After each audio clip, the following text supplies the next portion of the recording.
अनाया हमारे चाचा के घर काम करती थी। वो एक सीधी सादी लड़की थी।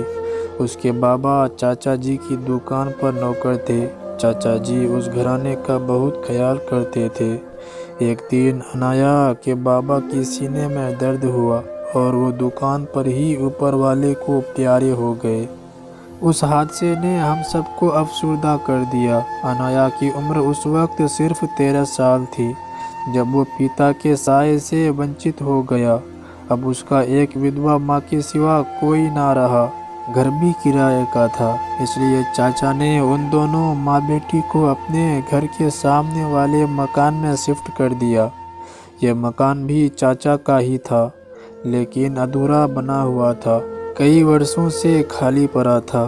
नज़दीक में रहने की जगह मिल जाने के बाद अनाया की माँ बेटी के साथ हमारे घर में काम करने आने लगी। अनाया की माँ को हम वसुधा चाची कहते थे। वो बहुत शरीफ और खामोश तबीयत की औरत थी। आज्ञाकारी ऐसी, जो भी काम बताते कभी इनकार न करती, इसलिए वो हम सब की ज़्यादा पसंदीदा हो गई थी।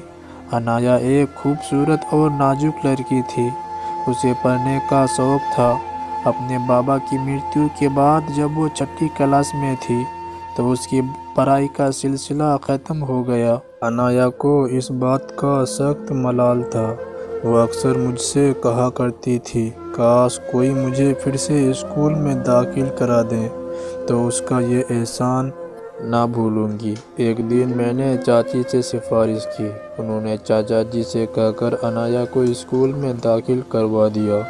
वो मेरे चाचा जी की बेटी नैना के साथ जाती और छुट्टी के बाद काम करने पहुंचती। चाची उसके साथ बहुत नरमी से पेश आती थी। वो पढ़ाई का पूरा खर्चा बर्दाश्त करती।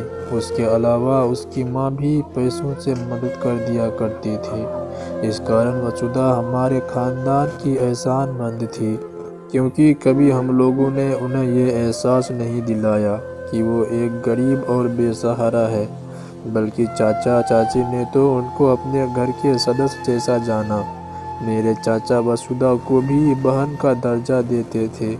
जो वो अपनी बहन के लिए लाते त्योहारों पर, वही चाची वसुधा के लिए भी लाते थे। उनकी वैसी ही इज्जत करते जैसे अपनी सगी बहनों की करते थे। अनाया को भी अपनी बेटी की तरह रखा हुआ था, क्योंकि वो मेरी चाची का घर के कामों में हाथ बटाती थी। उनकी अपनी लड़कियां घरेलू कामकाज को हाथ न लगाती थी। शुरू में मेरे चाचा के बेटे वरुण ने अनाया की तरफ ध्यान न दिया। वो अपनी पढ़ाई में मग्न रहता, लेकिन जब अनाया ने मैट्रिक के बाद खूब रंग रूप निकाल लिया तो वरुण की नज़र उस पर पड़ने लगी। हमारी चाची ने कोई नोटिस ना लिया, जैसे ये ध्यान देने वाली बात ही ना हो। वरुण चाहता था कि अनाया को भी कॉलेज में दाखिल कराया जाए। जबकि उसकी बहनें कॉलेज जा सकती है तो वो क्यों नहीं जा सकती। मगर चाची को ये बात स्वीकार ना थी। वो कहती थी, यतीम लड़की है, हमने मैट्रिक तक पढ़ा दिया है, बस इतना बहुत है। अगर ये कॉलेज जाएगी तो कामकाज में मेरा हाथ कौन बटाएगा। हाँ, अगर वरुण इसको पढ़ा दिया करे तो ये प्राइवेट छात्रा की तरह अपनी इम्तिहान दे सकती है। वरुण तो ये दिल से चाहता था। माँ की इजाज़त मिलते ही वो दिन में 1 घंटा अनाया को पढ़ाने लगा। अनाया की भी ख्वाबों वाली उम्र थी। नज़दीक होने पर दोनों एक दूसरे से मोहब्बत करने लगे, मगर किसी पर जाहिर ना किया और घर में किसी को भी शक ना गुजरा कि ये दोनों नौजवान के दिल एक दूसरे के लिए धड़कने लगे हैं। एक दिन नैना ने छुपकर उनकी बातें सुन ली तो माँ को आगाह कर दिया। चाची ने अनाया से कुछ ना कहा, लेकिन अपने बेटे को कहा कि तुम अनाया को नहीं पढ़ाओगी। पढ़ाई के बहाने तुम एक यतीम लड़की को सीधे रास्ते से भटका रही हो और एक विधवा औरत की इज्जत को मिट्टी में मिलाना चाहते हो। किसी को अपने घर पर पनाह देकर फिर उसके साथ मोहब्बत का खेल रचाना शरीफों की शोभा नहीं देता। खबरदार, अगर तुमने आइंदा इस लड़की के बारे में गलत सोचा तो ये लोग तो घर से बेघर होंगे ही, तुम्हें तुम्हारे बाबा माफ़ नहीं करेंगे। इस धमकी से वरुण डर गया और उसने अनाया को पढ़ाना तो दूर उससे बातचीत भी तर्क कर दी। ये सब माँ की संतुष्टि के लिए था। दिल से वो अब भी उसे ही चाहता था। वो अनाया से सच्ची मोहब्बत करने लगा था। उसका इरादा दिल लगी का नहीं बल्कि उसके साथ शादी करने का था। वरुण ने सोचा पहले पढ़ाई पूरी कर लो, फिर अपनी माँ बाप से अपनी आरज़ू का इजहार कर दूंगा। मैं अनाया को जीवन साथी के रूप में देखना चाहता हूँ। 2 साल खामोशी से गुजर गए। अनाया ने भी बहुत एहतियात और सब्र से काम लिया। उस वक्त तक का इंतजार करने लगी कि जब तक अरुण पढ़ाई पूरी करने के बाद अपने पैरों पर खड़ा ना हो जाए। अलबत्ता ये दोनों उस वक्त घर वालों से छुप छुपा कर बात कर लेते थे। जब चाची घर पर ना होती तो उसका ये राज सिर्फ मैं जानती थी, क्योंकि अनाया मुझे अपना दोस्त और सुख दुख की साथी समझती थी और वो मुझ पर एतबार भी करती थी। पर उनके बड़े भाई तरुण की शादी हो गई और यूं चाची जी के घर एक और सदस्य की बढ़ोतरी हो गई। अब चाची जी अकेली ना रही। शादी के बाद घर की जिम्मेदारियां उन्होंने तरुण की पत्नी को सुपुर्द कर दी। उसने घर संभाल लिया। तब उन्होंने अनाया की छुट्टी करा दी। बरसों से वो तो अब भी उसकी माँ वसुधा की मदद कर देती थी, लेकिन अपने घरेलू कामों से अनाया को हटा दिया कि बच्ची अब जवान हो गई है, उसका अपने घर में रहना ही बेहतर है। तरुण की पत्नी को भी कह दिया कि बेटी, ये अब घर बार तुम्हारा है, अगर चाहो तो कोई दूसरी नौकरानी रख लो, लेकिन अनाया को वापस उसकी माँ के पास भेज दो, क्योंकि वसुधा बीमार रहती है और देखभाल के लिए उसे अपनी बेटी की ज़रूरत है। तरुण की पत्नी समझती थी वह ऐसा क्यों कर रही थी।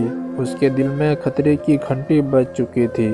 अनाया अब अपनी माँ के पास रहती और हमारे घर बहुत कम आती। उसका कम आना भी चाची को अंदर ही अंदर परेशान कर रहा था।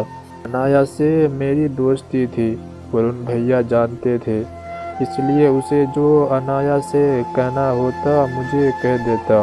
मैं सही समझती तो अनाया को समय मिलने पर बता देती। वरुण गोल कर जाती, क्योंकि चाची का पास था और उनके घर का माहौल खराब नहीं करना चाहती थी। मगर मैं वरुण भाई को भी नाराज और नासुक नहीं देखना चाहती थी। मुझे उनकी खुशियाँ भी प्यारी थी। पढ़ाई पूरी हो गई तो वरुण की शादी की बातें होने लगी। चाची चाहती थी कि उसकी शादी वो अपने दोस्त की बेटी अनन्या से करें। जब इस बात की भनक वरुण को पड़ी तो उसने शोर मचा दिया। माँ से कहा कि मैं हरगिज अनन्या से शादी नहीं करूँगा, बल्कि अनाया से करूँगा। बेहतर है कि आप उसकी माँ से रिश्ते की बात कर लें। जब चाची ने इनकार कर दिया तो उसने खुदकुशी की धमकी दे डाली। चाचा जी भी बेटे की इस फरमाइश पर बहुत परेशान थे। लाख वो उन माँ बेटी की इज्जत करते थे, लेकिन अनाया को बहू बनाना अपनी तौहीन ख्याल करते थे। जब देखा कि बेटे ने बगावत कर दी है तो बहुत समझदारी से काम लिया। वसुधा से अनाया का रिश्ता मांगने की बजाय उसके पास जाकर कुछ ऐसी बात समझाए कि वो बेचारी सर झुकाकर रह गई। वरुण एक जोशीला जवान था। ये उम्र ही ऐसी होती है कि दिल किसी भी हालत में के सामने नहीं झुकता। एक दिन उन्होंने अरुण को पास बैठाया और कहा कि बेटा, मेरी बात गौर से सुनो। मुझे तुम्हारी खुशी प्यारी है, लेकिन एक बात मान लो, जब तक तुम इंजीनियर बनकर नहीं दिखाओगी, अनाया की माँ तुम्हें अपनी बेटी का रिश्ता नहीं देगी। उसकी बस यही शर्त है, और तुमने एफएससी के बाद आगे पढ़ाई के बजाय शादी की रट लगा दी है। अब अगर अनाया का रिश्ता लेना है तो पढ़ना होगा और अच्छे नंबर लाने होंगे, तभी इंजीनियर में दाखिल मिल सकेगा। और उन्हें कहा कि मैं ज़रूर वसुधा आंटी की इस शर्त को पूरा करके दिखाऊंगा। वादा करता हूँ। उसने सख्त मेहनत की और अपना वादा पूरा करके दिखाया। उसे इंजीनियर यूनिवर्सिटी में दाखिला मिल गया। जिस दिन वो दिल्ली जा रहा था, अनाया ही नहीं मैं भी रो रही थी, क्योंकि हम दोनों को यकीन था कि शायद ही वरुण को वो खुशी मिल सके। इसकी खातिर दिन रात मेहनत करके वो मंजिल की तरफ बढ़ता जा रहा था। जब छुट्टियों में घर आता तो मेरी उसकी अनाया से फ़ोन पर थोड़ी बात हो जाती। तब वो एक नई उम्मीद और जोश लेकर वापस लौट जाता था और फिर और ज़्यादा लगन से अपना भविष्य संवारने के लिए मेहनत करता। यह उसकी पढ़ाई का आखिरी साल था जब उसे खत मिला कि अचानक एक हादसे में अनाया दुनिया छोड़ गई है। ये सदमा वरुण के लिए बहुत सख्त था, लेकिन वो क्या कर सकता था। यह फैसला ईश्वर की तरफ से था, ये दुख इंसानों ने नहीं दिया था। खैर, जो भी था, पढ़ाई का आखिरी साल था, इसलिए अब चाचा जी खुद दिल्ली चले गए उसे तसल्ली देने के लिए कि यहाँ रहकर पढ़ाई पूरी कर लो और अब पर्चे देकर ही आना। तरुण मेरे चाचा और वरुण के दोस्त ने खूब सहारा दिया, हिम्मत बंधाई तो वो बड़ी मुश्किल से पढ़ाई का आखिरी सेशन पूरा कर पाया। उसके बाद अपने शहर में उसका दिल ना लगा। चाचा जी ने कोशिश करके उसको दूसरे देश भिजवा दिया, हालांकि वहाँ भी अनाया का दुख उनकी तरह खाता था, मगर अब हिम्मत किए बिना चारा ना था। और उन्होंने अच्छी शिक्षा के लिए और ज़्यादा मेहनत की और फिर कनाडा में एक अच्छी नौकरी हासिल कर ली और वहीं का होकर रह गया। कुछ समय की तन्हाई के बाद एक अच्छी लड़की मिली तो उसने अपने दिल के घाव पर मरहम रखते हुए उस लड़की से शादी कर ली। काफ़ी समय गुजर गया। एक दिन ख्याल आया कि वतन जाना चाहिए। माँ बाप को जुदाई का दुख देकर अच्छा नहीं किया। ये सोच आते ही वरुण ने सामान बांधा और अपना घर गया। उसे देखकर सब खुश हो गए, वो भी बहुत तपाक से मिला। वापस जाने के दिन करीब आए तो शॉपिंग की नीयत से एक दिन बाजार जाना हुआ। एक दुकान में उसे अनाया दिखाई दी। वह हैरान रह गया और उनको अपनी आंखों पर यकीन न आया, जैसे कोई बीता लम्हा ख्वाब बनकर आ गया हो। जागती आंखों का ख्वाब, वह सूखकर कांटा हो रही थी। नज़र में कोई उसे पहचान नहीं सका था, लेकिन उसने पहचान लिया। मगर ये कैसे अनाया हो सकती है जबकि वो मर चुकी है। उसने आगे बढ़कर सवाल किया, क्या तुम अनाया हो? हाँ, मैं अनाया हूँ, मगर तुम तो मर चुकी थी। मेरे बाबा और तुम्हारी माँ ने यही बात बताया था। उन्होंने झूठ कहा था, सिर्फ मुझे और तुम्हें जुदा करने के लिए। तुम्हारे बाबा माँ बाप नहीं चाहते थे कि वो मुझे बहू बनाए और मेरी माँ उनके एहसानों के बोझ तले दबी हुई थी। वो उनके हुक्म के आगे सर ना उठा सकती थी। उन्होंने हाथ जोड़कर मेरी माँ से मिन्नतें सजामत की थी कि वो ऐसे ही कहेगी। तुम्हें अपने शहर से दूर पढ़ने के लिए इसलिए भेज दिया था और मुझे माँ अपने साथ लेकर आ गई थी। तुम्हारे बाबा ने अपने दूर के एक करीब रिश्तेदार से मेरी शादी करा दी। मैं वहाँ जीती जी मर गई और तुम्हें कह दिया कि मैं मर गई हूँ। तो हाँ, मैं मर ही चुकी हूँ। मैं कब जिंदा रही हूँ? क्या तुम्हें जिंदा लग रही हूँ? अनाया की बात सुनकर वरुण को बहुत दुख हुआ। घर आकर उसने किसी से बात नहीं की, सिर्फ मुझे अपने दिल का दुख बतवा कर वापस कनाडा लौट गया और फिर कभी वापस लौट कर नहीं आया, क्योंकि उसके अपनों ने जिन पर वह विश्वास और एतबार करता था, उसके एतबार का शीशा चकनाचूर कर दिया था। जिस दिन बाजार में उसे अनाया मिली थी, वो वाकई जिंदा नहीं मुर्दा नजर आ रही थी। उससे मिलने के बाद वरुण के दिल में अपनों की मोहब्बत ने दम तोड़ दिया। काश वो वरुण को ना मिलती। उम्मीद है दोस्तों, आज की कहानी भी आपको पसंद आई होगी।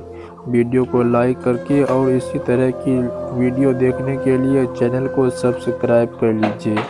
मिलते हैं अगले वीडियो में, तब तक के लिए धन्यवाद।